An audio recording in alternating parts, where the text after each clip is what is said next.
and okay to go.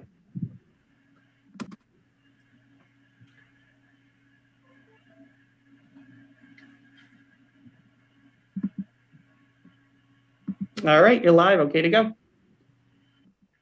Great. Thank you everyone for coming tonight to our online program.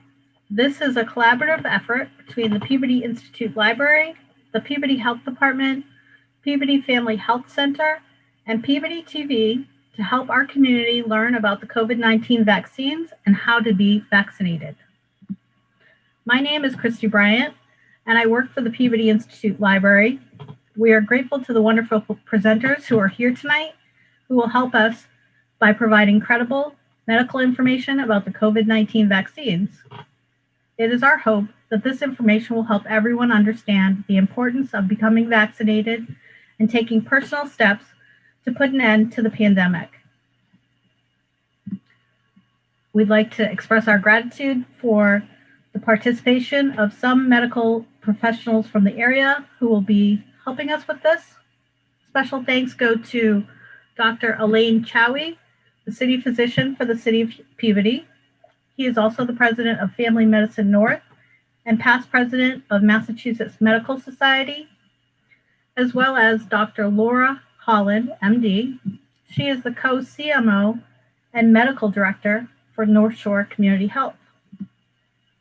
Dr. Chawi and Dr. Holland will be providing the medical information tonight. Thank you also to Sharon Cameron, the Director of the Public Health Department in Peabody, and Chawi Robinson, the City of Peabody's public health nurse. Sharon and Chawi will be speaking about the local data about the virus and the state's vaccine distribution plan. We're also grateful to Mayor Edward Betancourt for being here tonight, and in a moment he will welcome you. Before we begin, I'd like to tell you a little bit about what we're planning to do. This is an online event planned to run from 5:30 to 7, and it's available in English, Spanish, and Portuguese. You can access those controls on the bottom of your screen on the right, where it says interpretation, by choosing one of the languages that you'd like. Thank you to tonight's translators, Carrie Pacheco, LPN, and Grace Martins, RN. They are translating the presentation in real time using the language interpretation channels provided by Zoom.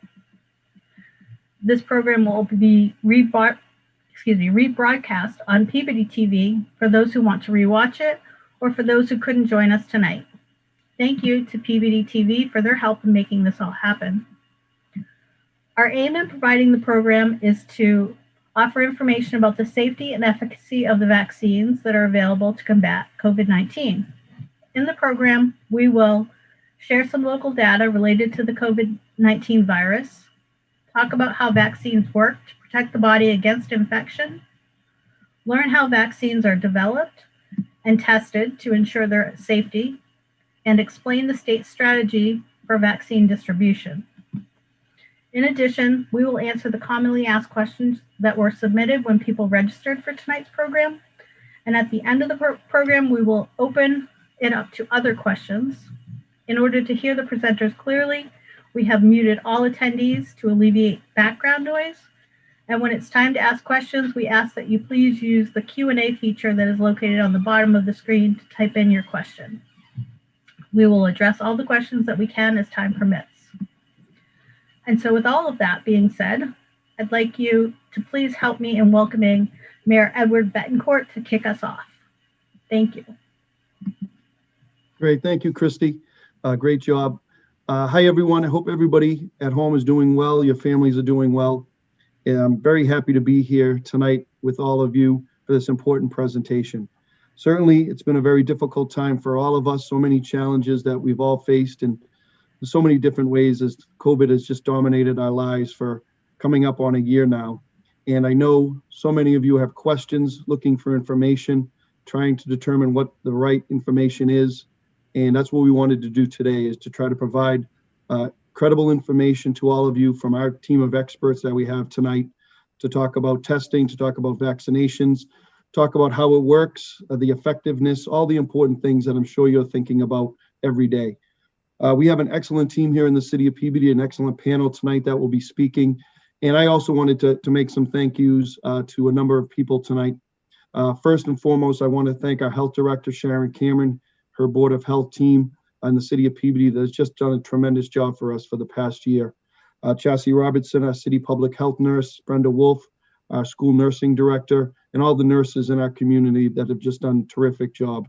Our staff at the senior center, where we were able to do some vaccinations.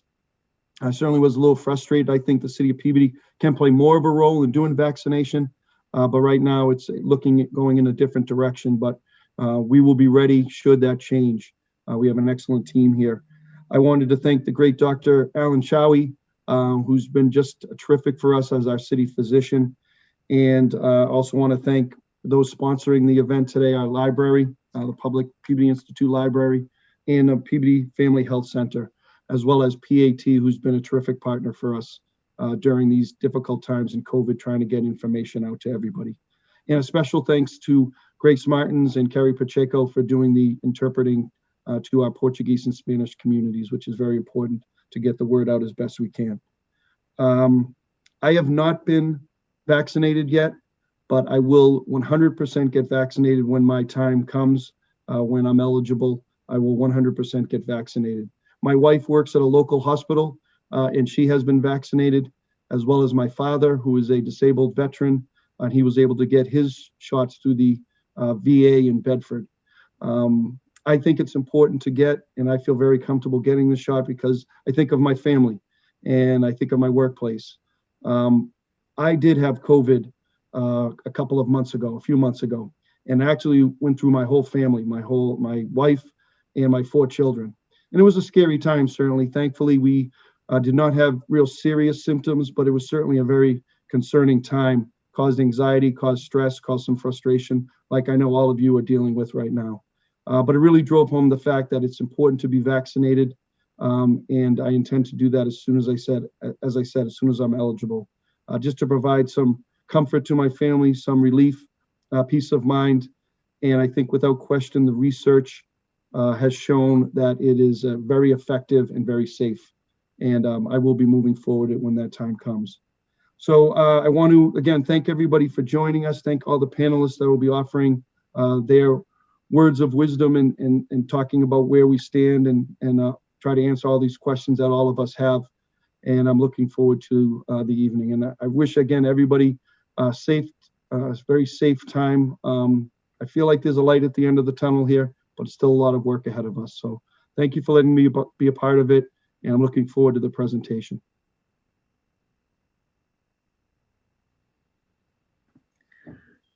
Thank you, Mayor Betancourt.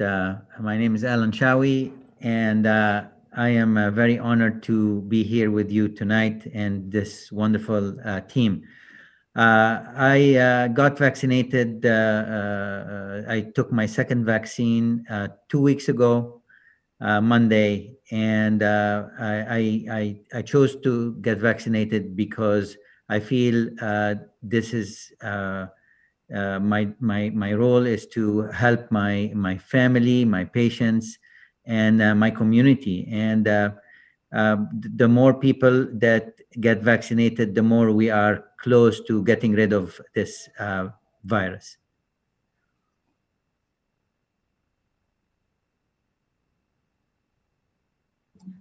Hi, everybody. My name is Laura Holland. I'm the co-CMO at North Shore Community Health, and we have Peabody Family Health in Peabody.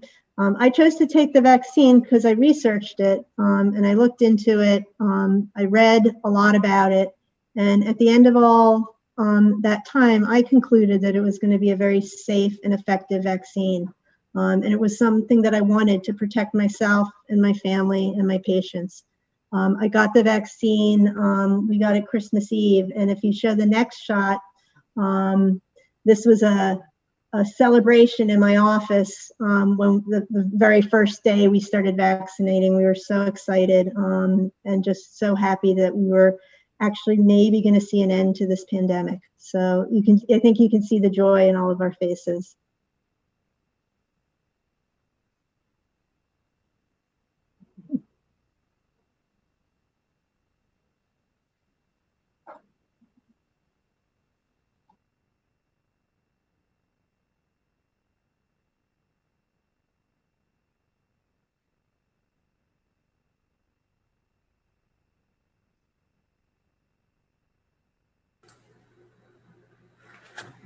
I think only the people listening in on the Portuguese language channel are able to hear Grace, so I will take the liberty of speaking for Grace and reading her words. We're so fortunate to have Grace has joined our team as a vaccinator, and she's a business owner in our community, and she's a registered nurse, and she took the vaccine because she is in constant contact with her patients and staff.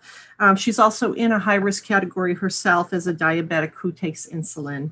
And so for not only her own health and safety, but the safety of the people she takes care of, Grace chose to take the vaccine. And I think we're probably going to have the same issue with Carrie, who is speaking on the Spanish channel. We're really grateful that Carrie has joined us as well. She's a nurse in our community and a Spanish-speaking nurse, and she had no doubts at all about getting the vaccine because of the love she has for her family, her friends, the people in this community, and the people that she works with. And she knows that she needs to protect herself in order to help her in her role caring for others. And she doesn't want to bring any illness to the people she loves and cares for. So thank you, Carrie, for being here tonight.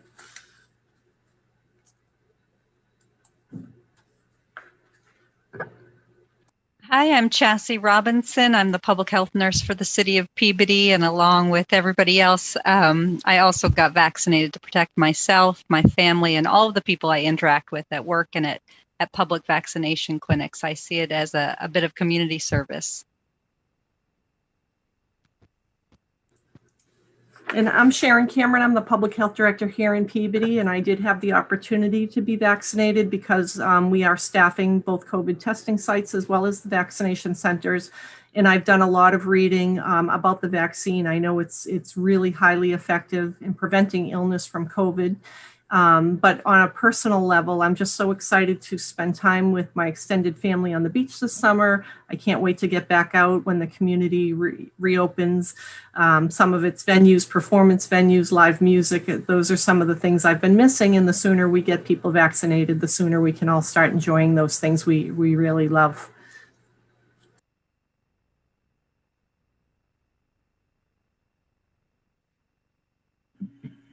Hi, I'm Christy Bryant. You've already heard a little bit from me, but the reason I have not been vaccinated yet, but I am planning to be vaccinated. And some of the reasons that I chose or am choosing to be vaccinated is because I want to protect my elderly mother from the virus, as well as myself and my 2 kids. I also think that becoming vaccinated will definitely help restore the economy and help small and large businesses that have been adversely affected. I have a 24-year-old daughter who works in the hospitality industry, and certainly they have been affected, as many, many places and businesses have been. And so I think that by taking a vaccine, I will be helping by, helping individuals, families, businesses, and others get back to normal. And so I'm grateful for the opportunity when it comes. And I'm Jim Palmer from PeabodyTV, and happy to be here today. And I think that based on all the evidence that's out there, this vaccine is a great way to reach this level of herd and community immunity that's really going to help us return to everyday activities that I think we're all really looking forward to. And I know for myself, I'm really looking forward to the time that I can spend with family and friends that I really haven't seen in a while. We've had to put a lot of activities on hold. So I think once I'm able to get vaccinated, that's an exciting prospect that we'll be able to accomplish.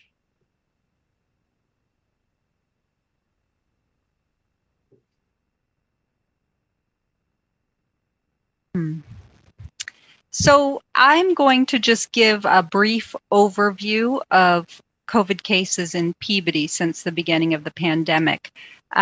Since early March, mid-March, there have been a total of 6,067 cases of COVID reported in Peabody, and 8.9% of those cases were associated with long-term care facilities like nursing homes. Of the total number of cases, there have been 289 deaths, and 73% of those deaths were associated with long-term care facilities. Of the total number of cases, 5,295 individuals have recovered, so that's the good news, representing 87.3% of all cases. And currently there are 483 cases under investigation. Those numbers don't account for cases associated with businesses, which may have cases that are not residents of Peabody, but we still investigate. Next slide. This graph shows daily confirmed cases in Peabody from mid-March until about mid-February. It shows two peaks, one end of March into April, and another toward the end of December and into January, and a very, very quiet period during the summer months. Just to give you a sense of what that looked like for the health department, in the summer, there were days in which maybe one or two cases were reported to us for investigation, and days during the second surge, that time in, December, January, when there were 100 cases reported to us each day, all of which in need of investigation. It was a very busy time. So we're very happy to see that trending down now toward the mid-February. Next slide.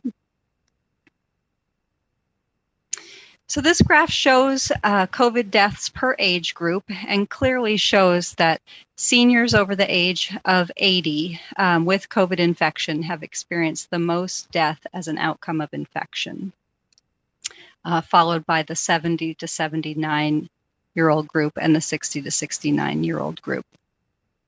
Next slide. And lastly, these graphs show primary language spoken by Peabody's COVID cases. English on the left-hand side, English is the primary language in 68% of cases, followed by Portuguese speaking cases, 18%, and Spanish spoken by 13% of cases. The next graph over shows countries of birth other than the United States, Brazil at 45%, Dominican Republic at 23%, El Salvador, Albania, and Portugal all representing 4% each. From these couple slides, you can see the disparate impact of Peabody's Portuguese and Spanish-speaking residents, as well as the increased severity of disease among Peabody's older residents.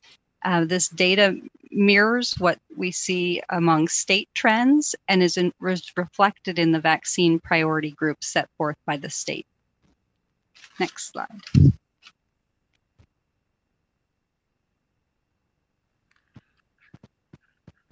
Thank you, Chelsea. I am going to tell everyone about, this is the most recognized picture in 2020. Everyone knows the picture of this virus. Viruses are not anything new in the world. The scientists have identified more than 200 virus species that does infect the humans. The new virus that's called SARS-CoV-2 is the virus responsible for the COVID-19 causing this disease. This virus has these little protrusions called spike proteins that we're going to be talking about. Next slide, please. So this is the story of how the COVID virus goes into our cells and causes the infection. So as you can see, that ball with spike protein, this is microscopic, of course, but I chose this because it's very telling about how this virus uses this spike protein to essentially stick to our cell. And by doing this, it's able to enter the cell and start replicating or multiplying inside the cells. And then once it multiplies, it does send little messages for our cells to work for it and cause and produce more of that virus. So the virus is sending a message to our cells to actually make more virulent or more of the viruses that actually hurt us. And then they start becoming more and more, and then our cells break, and more of this virus leaves our cells to infect more cells in our bodies. So this is how intelligent, and this is how these viruses work on us. So what are the symptoms of the COVID-19 virus? Headaches, fever, tiredness, loss of smell and taste, because this virus destroys the cells in our mouth and nasal passages. Cough, sore throat, body aches. But one of the worst ones is shortness of breath and problems with destruction of the lung cells, skin rashes, and digestive problems like diarrhea. Next slide, please. So, okay, we found out how the viruses can attack our bodies, but we do have an immune system, or how our bodies actually fights an infection. So this is a schematic of a virus or bacteria. And we have those things that look like Y. These are called antibodies. And these antibodies actually find out which are the harmful things that are bad to our body, and then they attack it and try to destroy it to protect us. These antibodies are produced by our immune system, which produces immune cells to produce that. Next slide. So we have our vaccine schedule is comprised of a mixture of different types of vaccines that all help protect our bodies. So we start by, inventing different kinds of vaccines to protect us. So I'm going to tell you the stories of the vaccine until we reached this invention of this messenger RNA vaccine that we're going to be talking about. We started by having something called live attenuated vaccine, which the scientists took the live virus or the bacteria, they crippled it so it can't make us sick anymore, and put it in a solution, injected us with it, and it helps get rid of certain diseases. One of the example is the measles vaccine. They came up with another way of giving us a vaccine, and they took the virus or the bacteria, they killed it, put it in a serum, and then also used it to tell our cells, if you see something like that virus or bacteria, you must kill it. And that's the example of the polio virus. The third kind is they took a part of a virus or a bacteria, and they told our immune system, look, if you see anything that looks like that part of that virus, this is something harmful and you should attack it. This is an example of the pneumococcal vaccine. Other bacteria, for example, causes a toxin that is harmful to our body, such as tetanus. So the scientists took a part of the toxin and put it to our immune system, and then told it to attack any bacteria that has a toxin. And that's the example of the tetanus vaccine. Next slide, please. This is when we get to this novel invention, the new kid on the block, which is the messenger RNA vaccine. So in simple way, the idea is to get the message to our cells to work to produce something to attack that virus. For example, when I showed you initially how that virus uses our own cells to create more viruses, the idea of these vaccines is to send the message to our own cells to produce an antibody to attack the spike protein of the vaccine. This is called a messenger RNA vaccine. And as you can see, our DNA is comprised of 2 strands, and the messenger RNA is essentially, as it's called, a messenger that is formed by also that code, as you can see, like AUG, AUC, all this code there.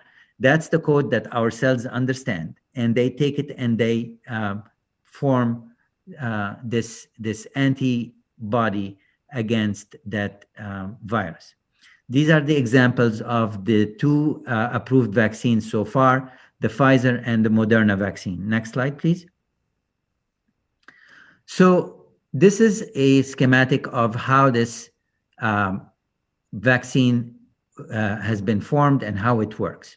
So as you can see, our scientists looked at this spike protein, and they learned how to put it in a messenger RNA sequence. So they took a messenger RNA sequence, and they wanted to put it in our cells. So that's the great invention. They found a way to get that message to our cells through putting this single-stranded RNA into a lipid coating. It's a fat coating.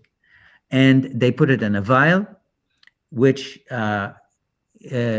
required, of course, very high refrigeration, like you've heard about those vaccines that require refrigerations up to minus 70 degrees.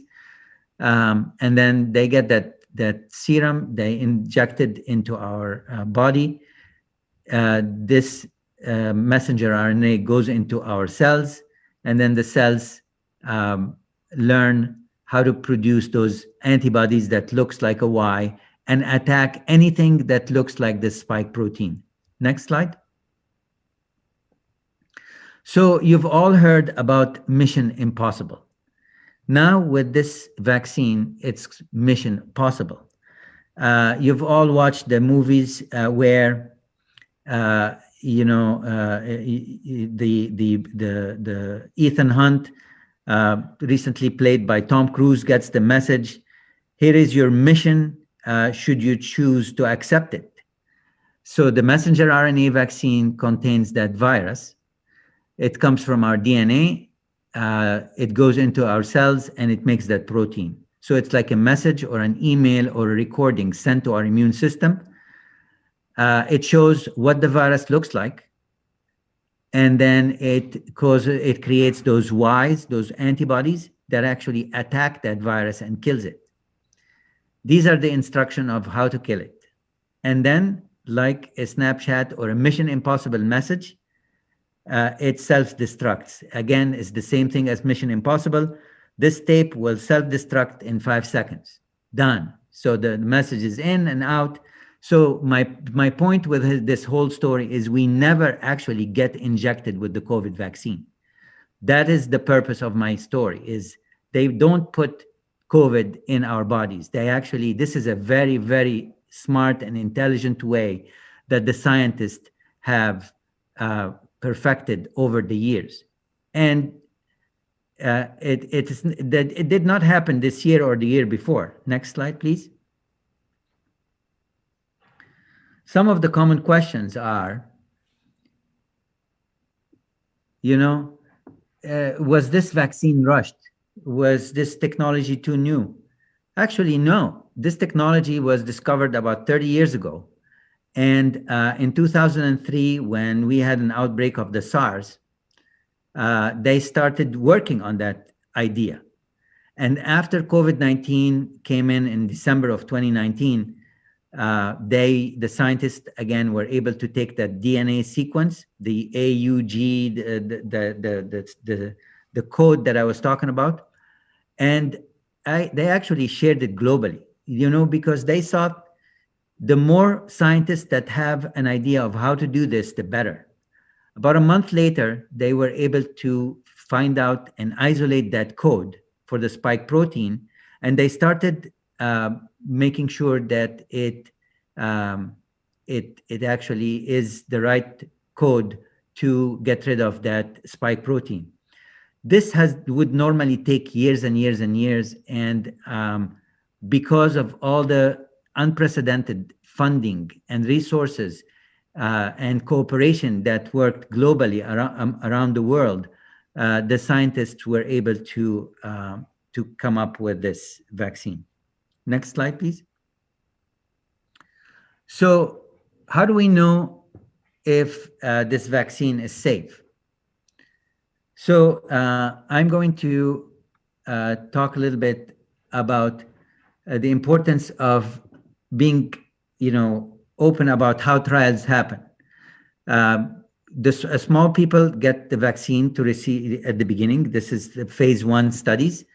Then they pick ages, races, physical health, and then they give it to thousands of people to make sure it's effective and safe. That's before it even gets approved or safe. After that, they have an advisory committee on immunization practices that looks at all this information that's given. They study it, and then they advise the FDA whether to accept it or not. The FDA looks at all this data and they either approve it or not. And then they only get approved after a lot of studies and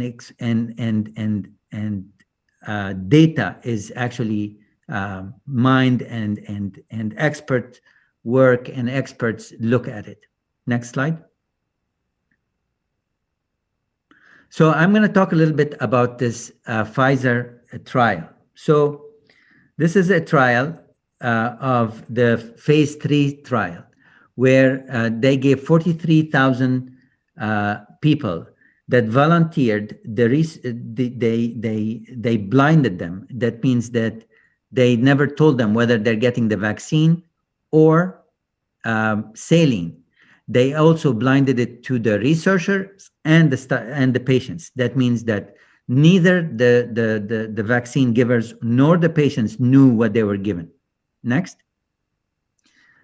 So the researchers then followed each group to see how many people developed symptoms of coronavirus. For people with symptoms, they were tested for the disease, and only people that had symptoms, which in this case were about 170 cases of COVID, which at least 10 of these cases were severe. Next. So when they unblinded the studies, that means they told people, okay, you got the vaccine or you got the saline, they found out that 162 cases in the placebo group, that means the people that got saline, versus 8 cases in the people who actually got the vaccine, got COVID, which is 95.2% effectiveness, and 9 severe cases in the placebo group. So on the people that got the saline, 9 of them were very sick, and 1 of them that got the vaccine was very sick in this group. That tells you how effective this vaccine is. Next slide. So this study was done with the Moderna vaccine. This time they had 30,000 volunteers, 15,000 got the vaccine and 15,000 got the placebo, which is the saline. Next. And then when people had symptoms, they tested them. 196 COVID cases with at least 30 severe cases. Next. When they unblinded, they found out that 185 cases in the placebo group versus 11 cases in the vaccine group got the COVID disease, COVID virus, which is 94.3%. In this case, all 30 severe cases were in the placebo group. So none of the people that actually got the vaccine got a severe illness with COVID. Next slide. So this slide here shows you that overall 50.6% of participants in the Pfizer safety trials were males and 49.4% were females.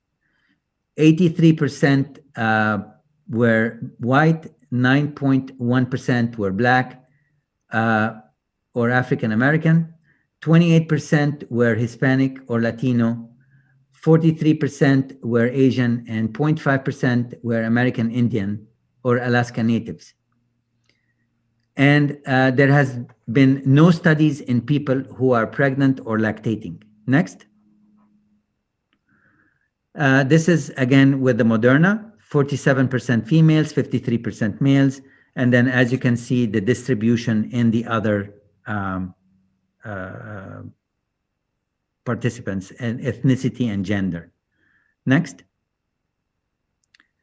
So what do we know so far? Next. The messenger RNA vaccines are effective. Moderna was 94% effective, preventing COVID, and 100% effective preventing severe COVID. The Pfizer BioNTech was 95% effective in preventive COVID. Next. The efficacy was consistent across all race, ethnicity, gender, and age group. That's true for both vaccines. And it's all expected to be effective against the new United Kingdom strain. As long as the vaccine has those spike proteins, our body will recognize them and kill on sight through those antibodies we make by getting the vaccine. Next. So the messenger RNA are safe.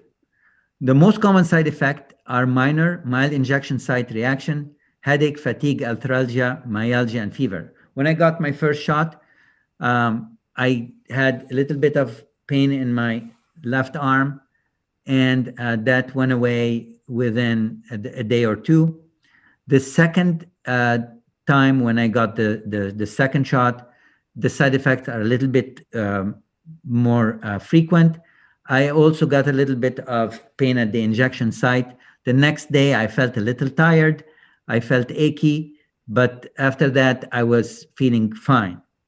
So some severe reactions have included Bell's palsy, which is paralysis of the face that's temporary, and on one side of the face. And then in some cases, they had a severe allergic reaction, which is sometimes an allergic reaction to some of the components of the virus. So what I mean by all this, that these are side effects of the vaccine, but Dr. Holland will demonstrate to you that the side effects of getting the coronavirus, COVID-19, is a lot more and much worse than actually the side effects of getting the vaccine. Dr. Holland? Wow, Dr. Chawi, that was fantastic. I feel like Dr. Fauci better watch out. I think you've got a career here. So I'm going to review, some of this is going to be a bit of review based on what we learned from Dr. Chawi. But the first thing, I want to display some myths that we've heard and really kind of divide things up into what we know and what we don't know and what we think. What we know is that an infection with COVID-19 is much more serious and has a much greater risk of death in the person who is infected. In fact, if you look over the last 9 years, that's the number of people in blue who have passed from the flu, and the orange circle shows how many people have passed from COVID. Now that was in 2020. Our numbers, unfortunately, from COVID have gone up to 500,000, and worldwide is 2.5 million at this time.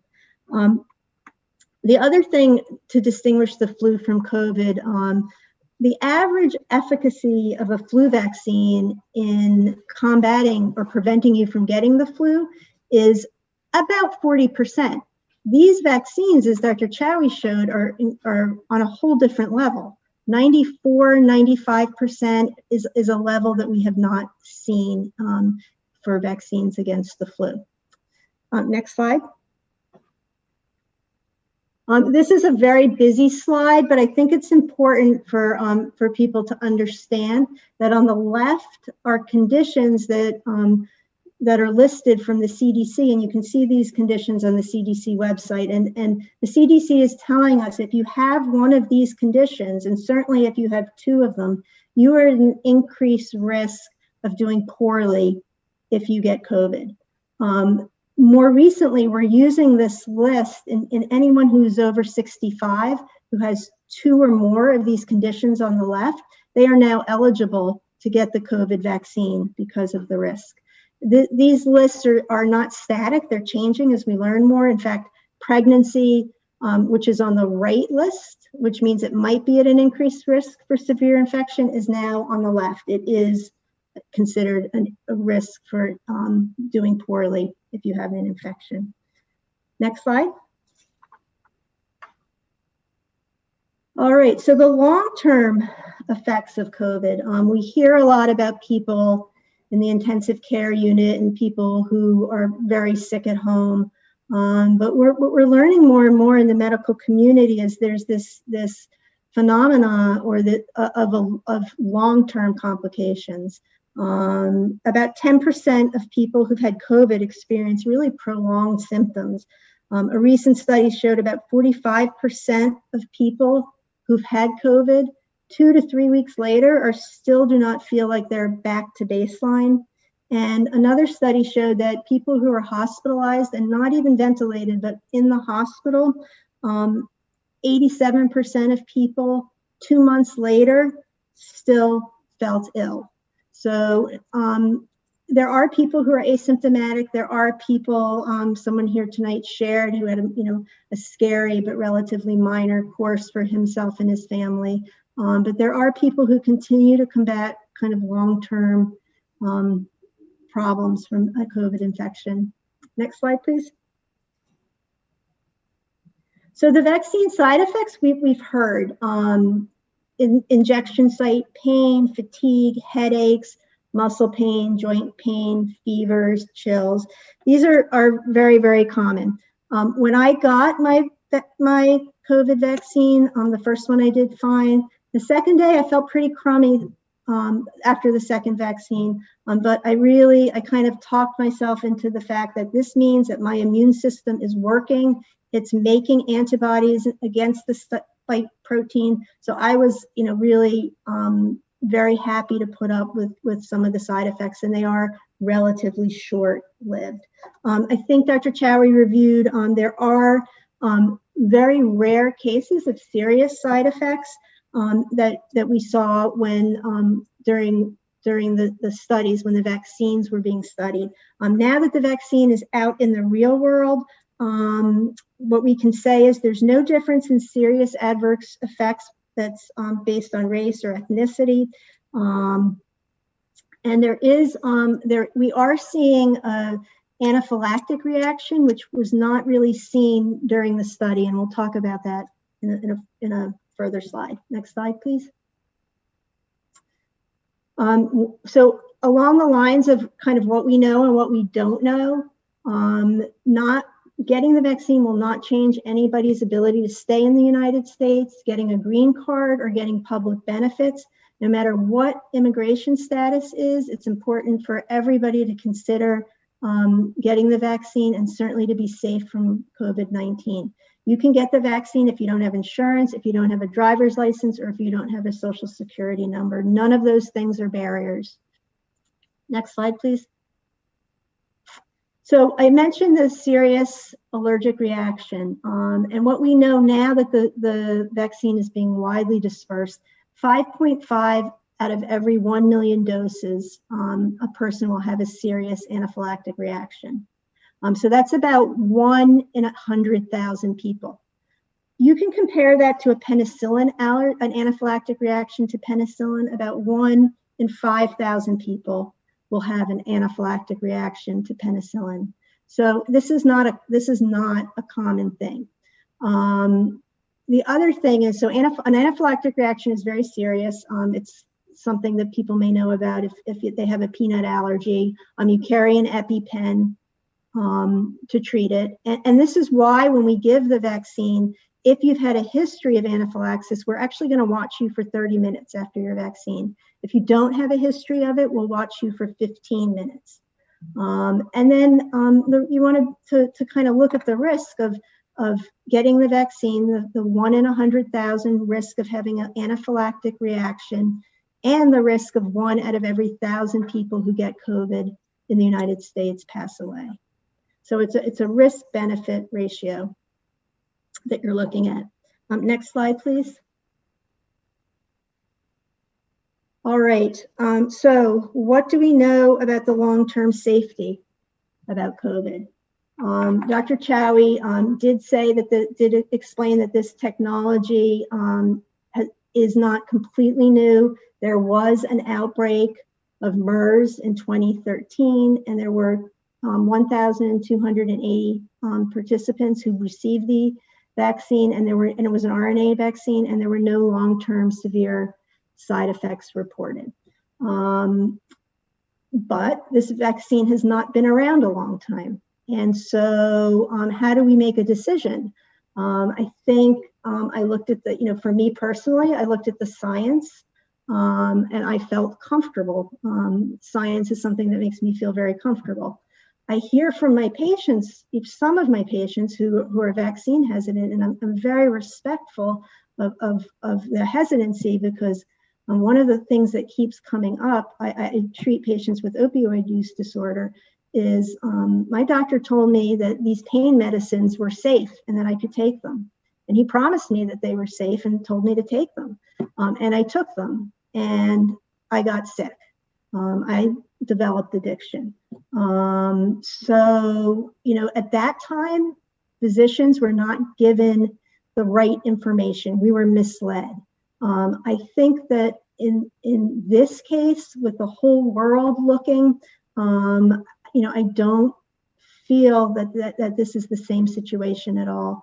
But everybody is going to have to kind of work their decision out with themselves. And if people are hesitant today, keep reading, and maybe tomorrow, as new things come out, or as they see family members get the vaccine and friends, you may feel more comfortable. Next slide, please. I hear this a lot. I'd like to have a baby one day. Is it safe for me to get a COVID vaccine? I think this was circulating on the internet. And somebody circulated that the antibody that you make to the spike protein can attack the placenta. This is fake news. This is not based on science. This is something that somebody made up. The placenta is made of amino acids and proteins, and the overlap between the spike protein antibody and the placenta is minuscule. So there's no scientific reason to believe that this would happen. And it has not happened with any other vaccine. Next slide, please. So this is sort of along the same line. Someone who's pregnant or breastfeeding, can they get the COVID vaccine? The whole difficulty with pregnancy and in general is you can't do a study on a pregnant population. It's just not considered ethical. So we're getting our information from people on the front line, doctors and nurses who get pregnant and who decide their risk of getting COVID is not something that they want the vaccine. They get the vaccine and then we follow their pregnancies. So this is how we're going to get this information. And so far, 15,000 people, pregnant women, have gotten the vaccine, and we have not seen any problems with it thus far. Next slide, please. So how long after getting the COVID vaccine does it take to be effective, and how long does it last? These are things that are in the bucket of we don't know. Well, we know that it takes about 7 to 10 days after the second injection to really have your most robust immune response. But how long it lasts, we don't know. So we're going to have to continue to follow that. The other thing that we don't know is the way the study was done. People were given the vaccine or not, and then anyone who developed symptoms was tested for COVID. What we don't know is people without symptoms who have gotten the vaccine, can they carry that coronavirus in the mucous membranes of their nose and upper respiratory tract and not be sick, but be able to spread it? We don't know the answer to that because the study wasn't done. What you would have to do, and they are doing the study now, is test people who got the vaccine, test their nose and upper respiratory tract and see if they still carry it. And then the next step is if they do carry it, can they transmit it? So there's unknowns there. Next slide, please. So what should you do? Mention to your vaccinator prior to getting the vaccine. You want to tell your provider about any medical conditions you have, particularly allergies. If you've had a history of severe anaphylaxis, as I mentioned, we're going to watch you for 30 minutes afterwards. Do you have a fever? Because if you do, we're going to ask you questions. Could you have COVID? And if you have a fever as a result of COVID, we again are going to want to know about it and ask you to delay your immunization. Do you have a bleeding disorder? Immunocompromised people are an interesting group because the question is, we don't really know with the technology Dr. Chawi explained to us whether they're going to mount an adequate immune response, whether they're going to make adequate antibody to spike protein. So we don't know that yet. Pregnant or plan to be pregnant, and that's just to open the dialogue, or breastfeeding, just so that we can have that conversation. And have you received another COVID vaccine? Because it really, if you receive Moderna once, we want you to get the second Moderna. If you receive Pfizer once, the second one we want to be Pfizer. Next slide, please. This is just something that we hear a lot about in the news about herd immunity. And if you look at the first band, if you think about that person in the middle as a tree and think about that tree being on fire, the first band, that fire will sweep through the forest. Every tree is vulnerable to the fire. In the second band, imagine that tree is on fire, but all the other trees around it have been sprayed with a fire retardant so that the fire can't burn them. So it spreads, but the forest fire is not nearly as big. And that's partial herd immunity. And if you think about the fire retardant as people who have gotten the vaccine or people who've gotten COVID and have natural immunity. And then the last slide is what we really want. So one tree is burning, but it can't spread it to anyone else. All the other trees have been treated with fire retardant, or all the other people have been have had vaccines or are immune from having been infected. Next slide. All right, so this is a question that comes up a lot. Do I need to wear a mask and avoid close contact with others if I have received 2 doses of the vaccine? And the answer is yes. The vaccine is 95% effective, 94, 95. You may be one of those 1 in 20 who the vaccine is not effective for. And until we really have decreased the prevalence of this virus in the community, we have to continue doing all the things we've always done for safety for the community. So cover your nose and mouth with a mask, wash your hands often, stay 6 feet away from others. All the things we've been doing since the start. Next slide. These are just, we can, if you send the slide deck out, we have covered pretty much everything here. This is just a summary of what we talked about.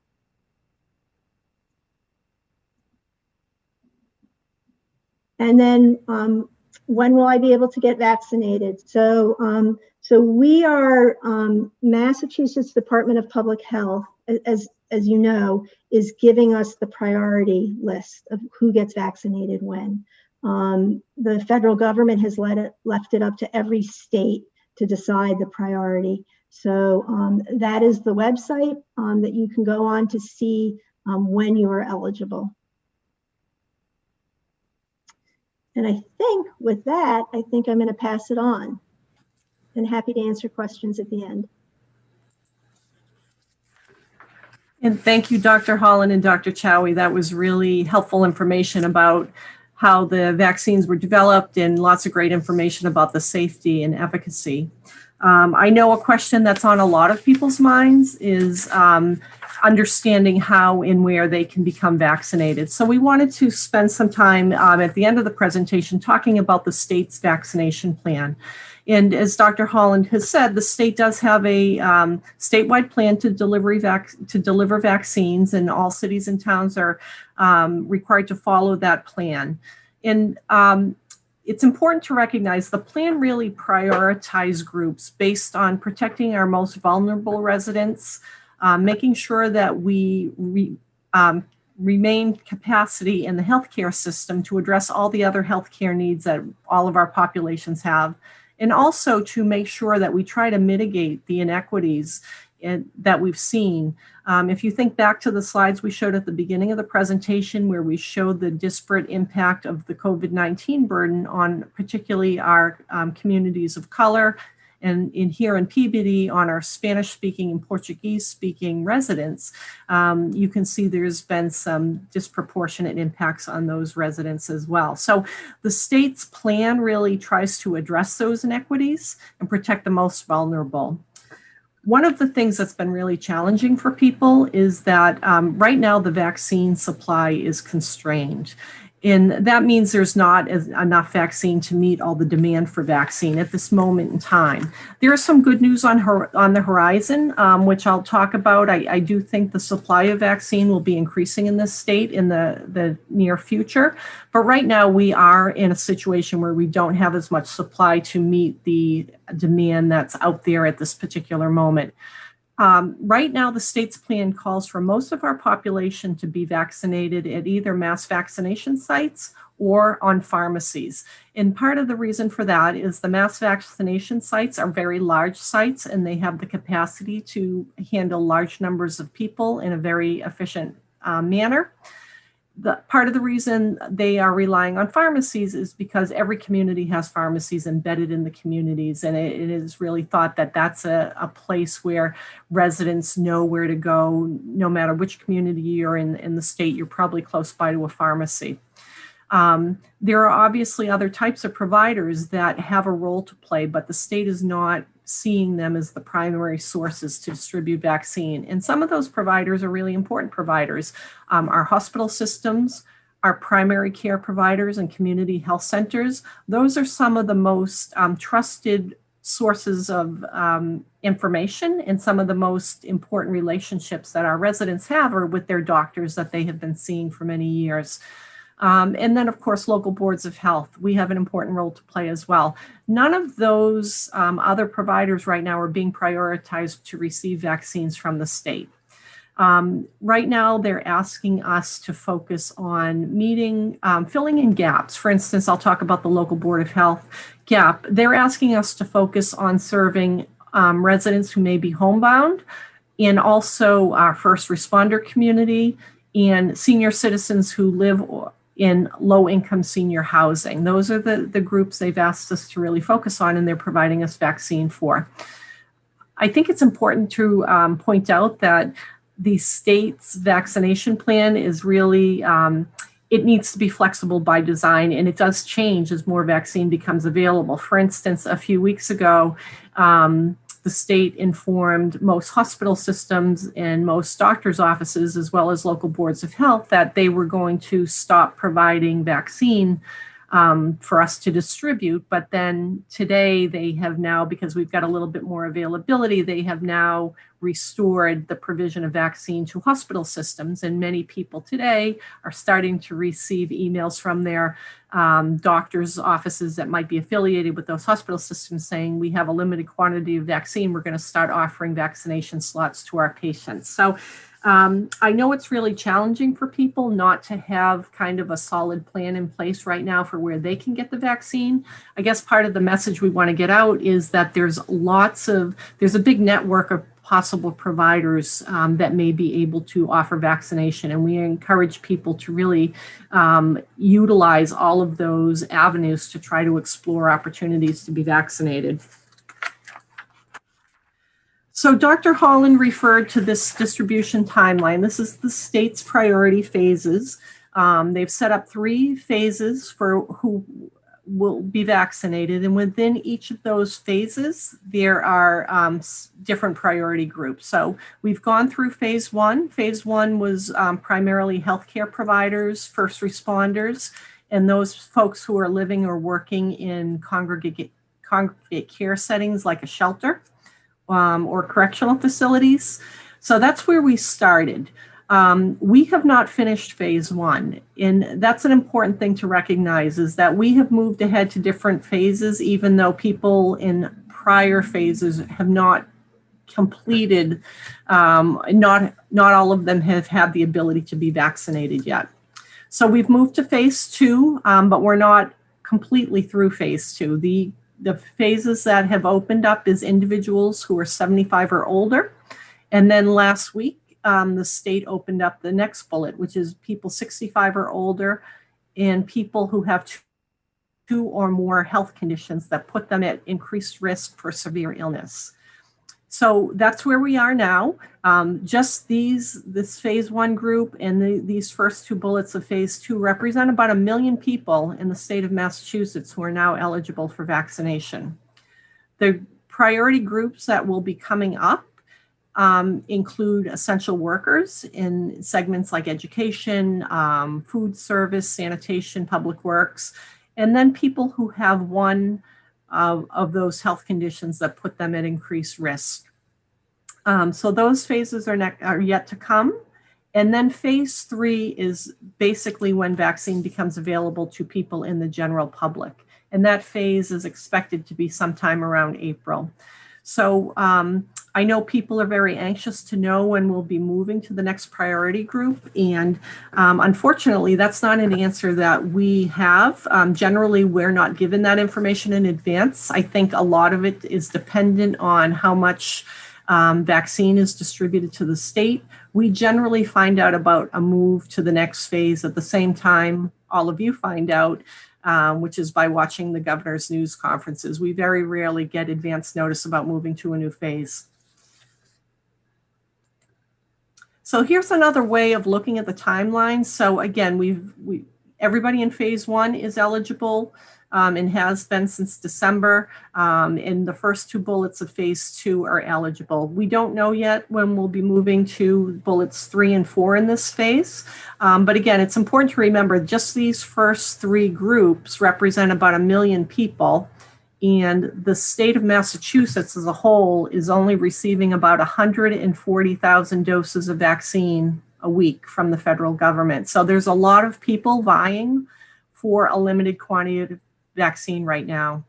The other point I wanted to make is that all of the vaccine we're receiving here in the state of Massachusetts is coming to us through the federal government. So the state doesn't have the ability to go out and contract with a vendor to receive a vaccine that they'll distribute to their population. It all comes through the federal government and they allocate it among the states. So the state's receiving a certain number of doses and they're distributing it to us.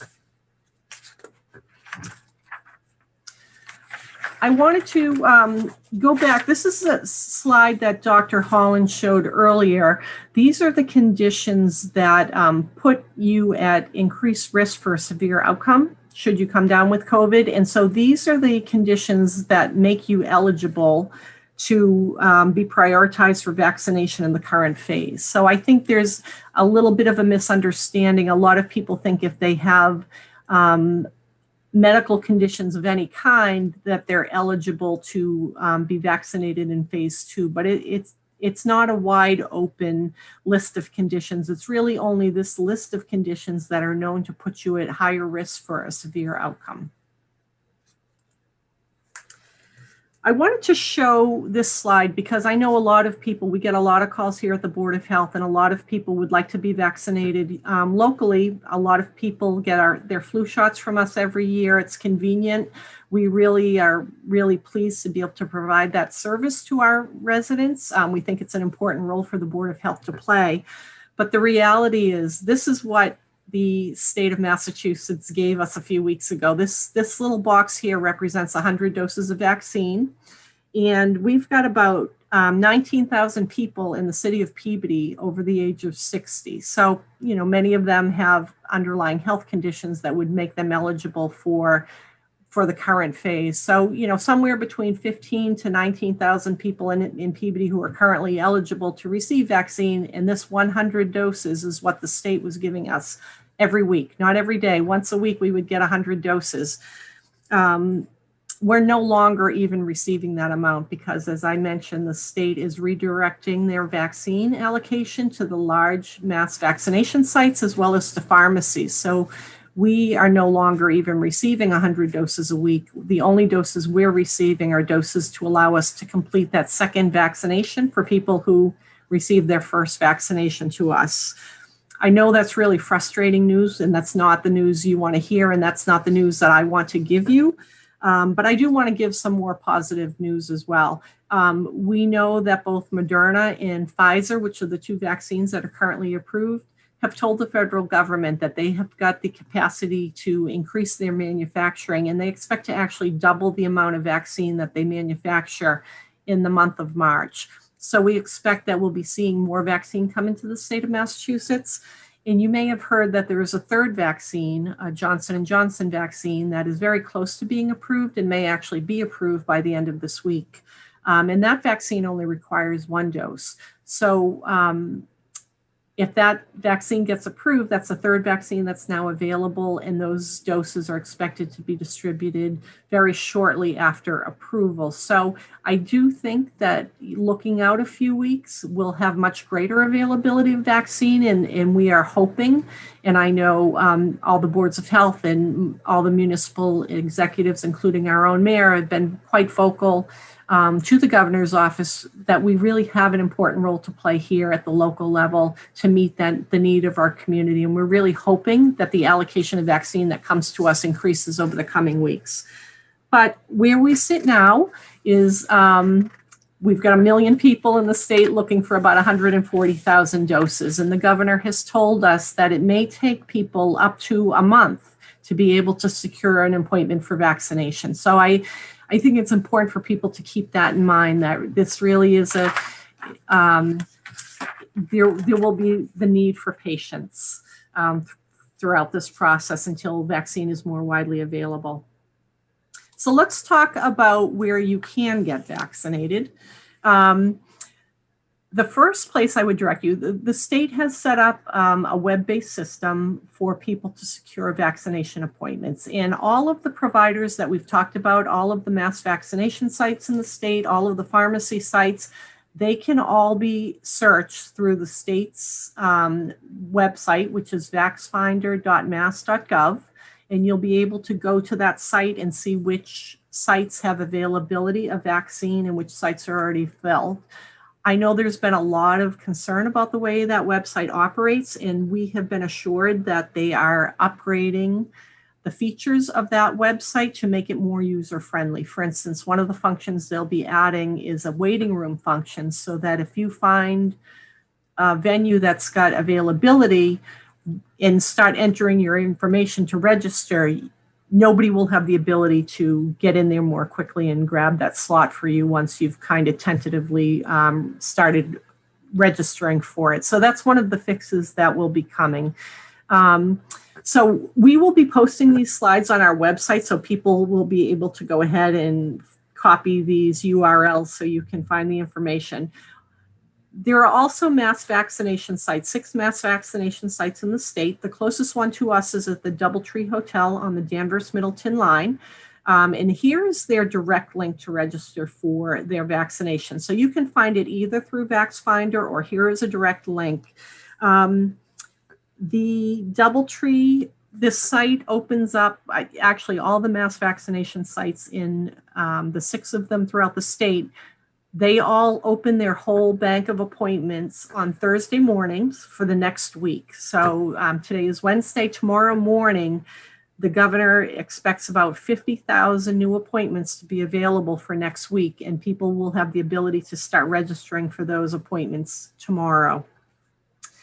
Also, local pharmacies. There are a number of local pharmacies offering vaccine, and there are new ones coming on every week. The closest ones to us are the CVS on Main Street in Peabody. And there are also CVSs in Lynn and Salem, and they can all be reached through the same website. Again, you can get them through VaxFinder, or you can get them through this direct website to register. Walgreens in Danvers and Saugus, and the Stop and Shop in Lynn and Swampscott, just to name some of the closest ones. There are many more. Primary care providers, your own doctor, and community health centers also have limited quantities of vaccines. And we're really hoping, again, that as vaccine availability expands, that they'll be able to play more of a role in distributing vaccine to their own patients, because we know they're such trusted partners for you. They understand your health concerns, and it's a much more comfortable venue for a lot of people. So the North Shore Community Health Center, which is where Dr. Holland's affiliated with, does have vaccines, both for their own patients, but also a small allocation to help meet other community needs.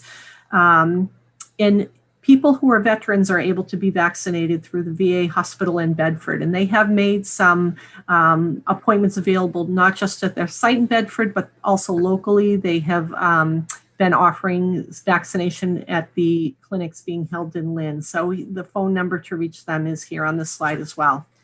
And then I mentioned the role of the Board of Health. For the time being, we are being restricted to homebound individuals and to senior citizens living in low-income housing.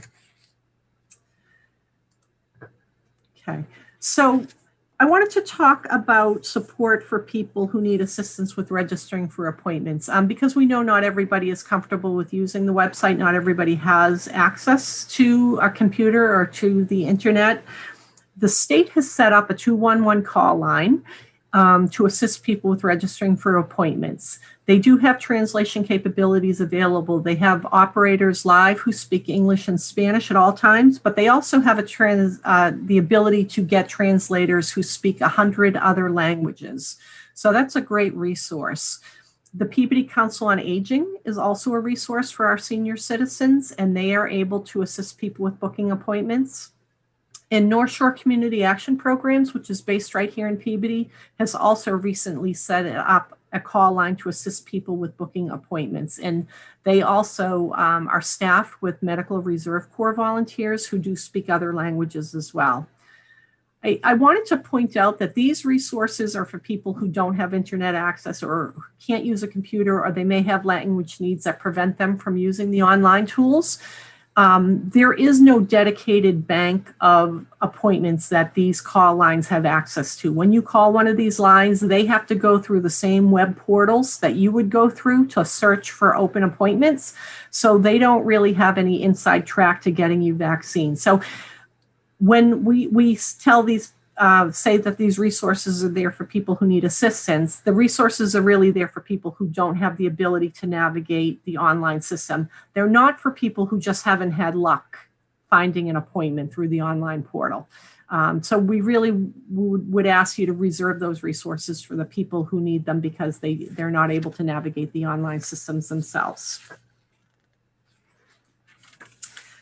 We also recognize that transportation can be a barrier for some people, and that's one of the reasons why we're really hoping that we can expand our roles locally, both at the Board of Health through the Community Health Center, and I know the physicians and healthcare practices in our community. We'd all like to be able to expand our roles to try to eliminate the transportation barriers.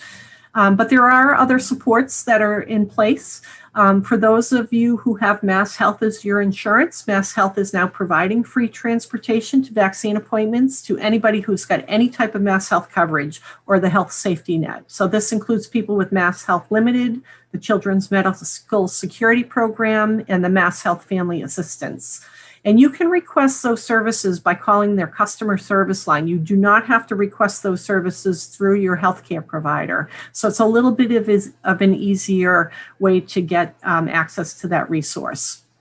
And then for Peabody senior citizens, actually any individual 60 and older who need assistance in getting to a vaccine appointment, with advance notice, the Peabody Council on Aging can assist with arranging for shuttle service as well.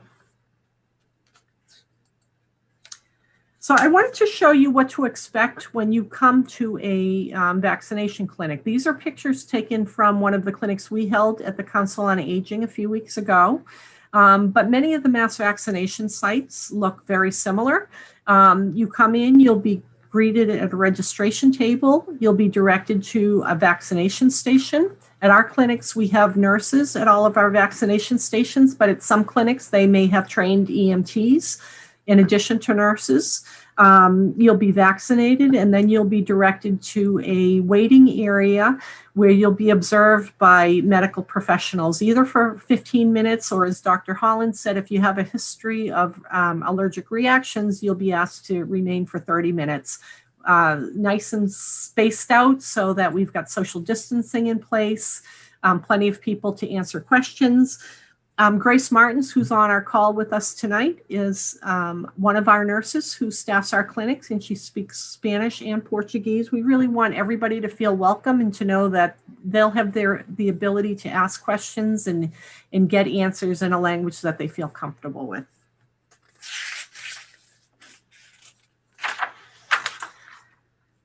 We've got a lot of caring people in our community and a lot of people who've reached out to us wanting to know what they can do to help, either while they're waiting for vaccine or even after they've been vaccinated themselves. So we wanted to share with you some of our thoughts about ways that you can help the community.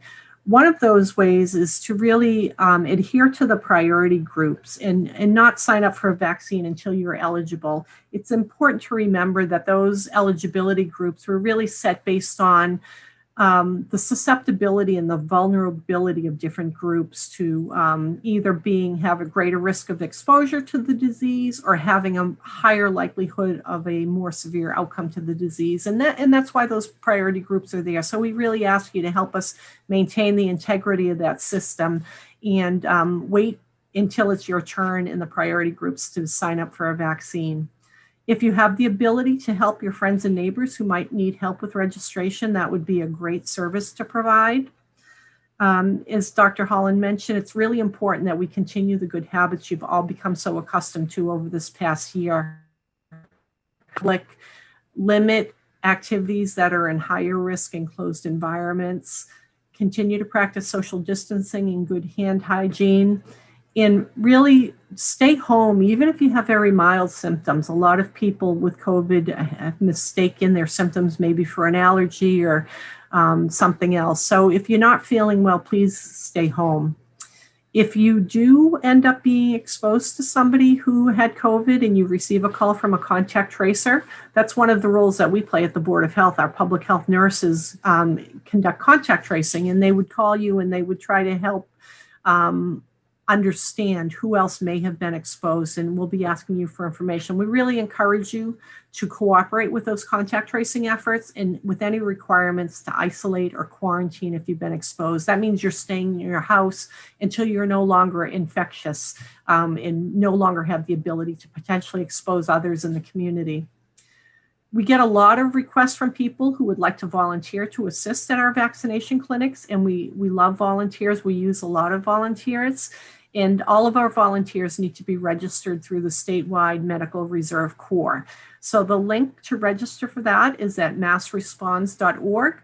They'll check, they'll do a background check. They'll check your credentials if you're a medical volunteer assisting with vaccination. So that's the process we would ask everybody to go through if they're interested in volunteering for a clinic. We really would ask for people to understand the need for both flexibility and patience during this emergency. There's a lot of changes to the state guidance and the federal guidance. As the science evolves, the guidance evolves. And there's a lot of changes. We don't always hear about them in advance. And when we do hear about them, we may have to adjust plans and change schedules, change priorities. We try to be very responsive and flexible and adaptive. We need the same from the public and really ask you to be a partner with us in that. And then lastly, I think this is one of the most important things. And again, both doctors hit on this during their presentations. It's really important for you to get your information from reliable sources. There is a lot of bad information that can be found, and we really encourage you to go to trusted sources for your information about the disease and about vaccination and any other questions you have, your own doctor, your community health center, your hospital system you're affiliated with, those are really great sources of information for you. The local Board of Health, we hope that we can be a good source of credible information for you as well. Our Council on Aging is a really great partner in understanding how the whole vaccination system works. The Federal Centers for Disease Control has a great website with accurate information about the disease and the vaccine, and as well as the website of the Massachusetts Department of Public Health. So we really ask you to be partners with us in really seeking out those credible sources and only sharing information with others that you know to be credible and from a credible source. So I really appreciate your time tonight. We are going to transition into questions and answers. And I do know we have a few questions in the chat. So I am going to turn it back over to Christy. Thank you, Sharon, and thank you, Dr. Chawi and Dr. Holland, and to the translators who are doing a fantastic job. We do have a couple of questions, so I'm just going to ask the question and ask that someone who is qualified could provide an answer. The first question we have is, what is happening for residents of Peabody House who already have appointments to be vaccinated in the building?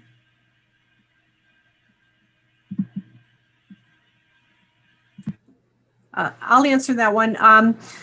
So Peabody House is one of the buildings that does have some low income or affordable units for senior citizens. And we are reaching out to all of the public and private senior housing in our community that fall into that category. And some of them will be vaccinated through the Peabody Health Department, and some of them, the management companies of those buildings have made arrangements either by partnering with a pharmacy or with an ambulance service or some other provider to vaccinate their own residents.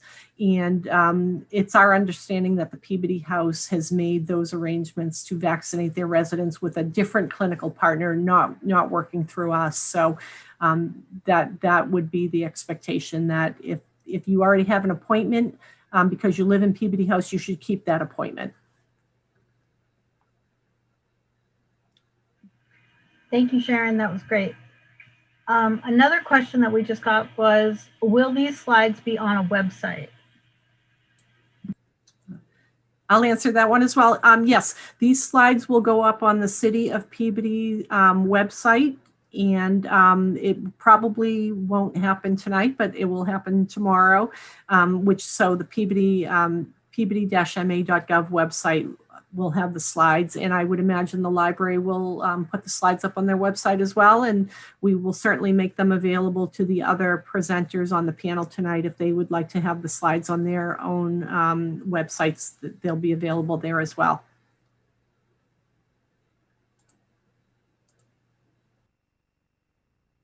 Thanks again, Sharon. I should probably remind people, if you have a question, could you please type it into the Q&A or to the chat, and I will read them for you. We have another question, and it is, I am a Peabody senior who needs help to register for the vaccine since I am not computer savvy. Is there a volunteer that could come to my home?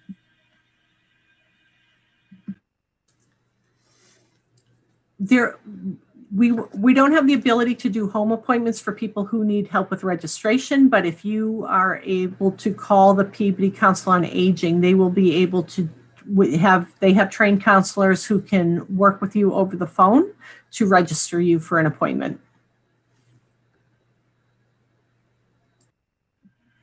Thank you, Sharon. I think we have one more. If you could just give me a moment to find it.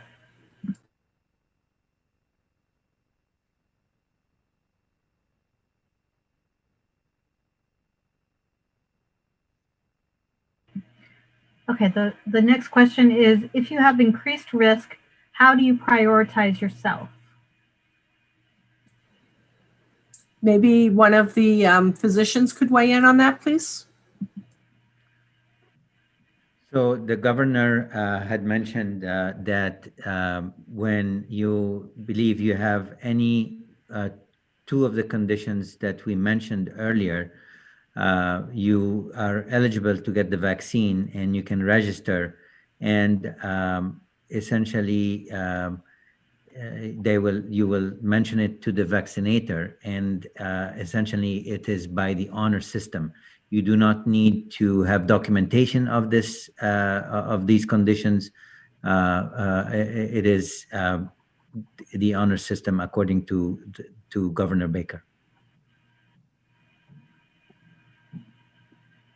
I did see a question that somebody had submitted in advance, and I'm wondering if one of the physicians can weigh in on it. Somebody had asked about if you're left-handed or right-handed, do you recommend to get the vaccine in one arm or the other? And then when they go back for their second dose, do you recommend they get it in the same arm or a different arm?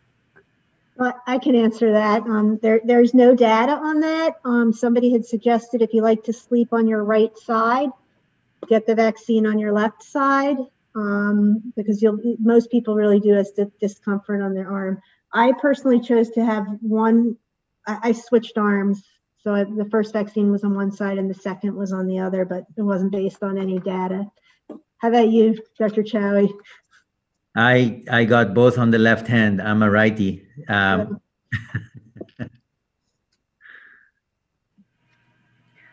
you both.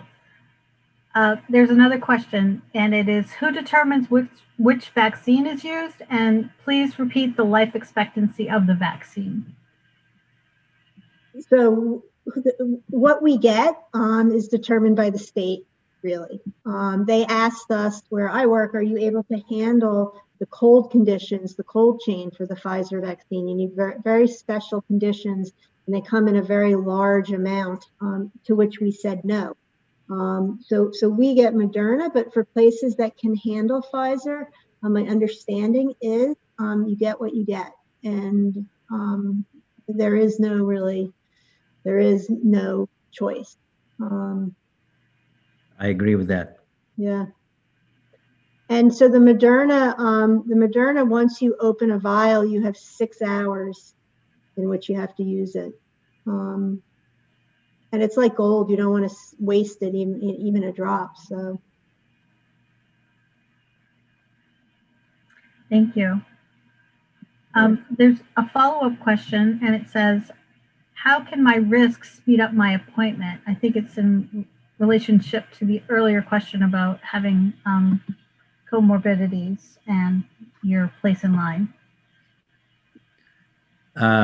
I am not sure that anything can speed up any appointment. I think it is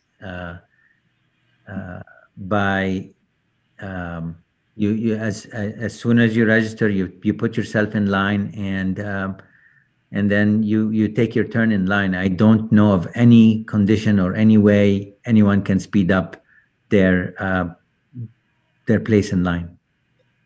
If you do meet the criteria, though, you should have a place. Great, thank you. I don't see any more questions at this point, but I want to make sure that anyone who has a question has a chance to ask it, and we can answer it. So if you have anything, please put it into the question. Oh, I have a couple more coming through now. One is, how long does the vaccine last in your system? So the vaccine itself goes away very, very quickly, within 48 hours, was my understanding. The effects of the vaccine, how long that the antibodies stay in your system, is unknown. We think it's at least 3 months. Thank you. And then someone wanted to see the slide that has the direct link to the Danvers Clinic. I don't know if we have the ability to do that, or if we can just give that information again. Yep, I put the slide up. It's too long to read. So I do have the slide up on the screen, and the slides will be posted to our website tomorrow. Thank you, Sharon. I don't see any more questions, but again, this is probably a good time to ask your question if you have any. And I can't believe this, but we are right on time. It is 6:59, so we plan to go until 7. And so fantastic job by everyone. Thank you all very, very much. I think I see one more question. Oh, no, I guess it was answered.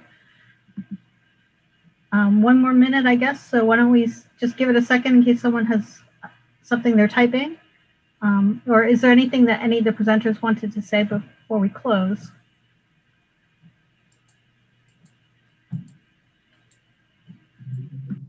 I guess I want to just say that we've come out of it's been a very dark few months. And from the slide that Sharon showed with the numbers falling, you know, it's not a time to stop wearing your mask or stop social distancing, but there is hope around the corner, I feel.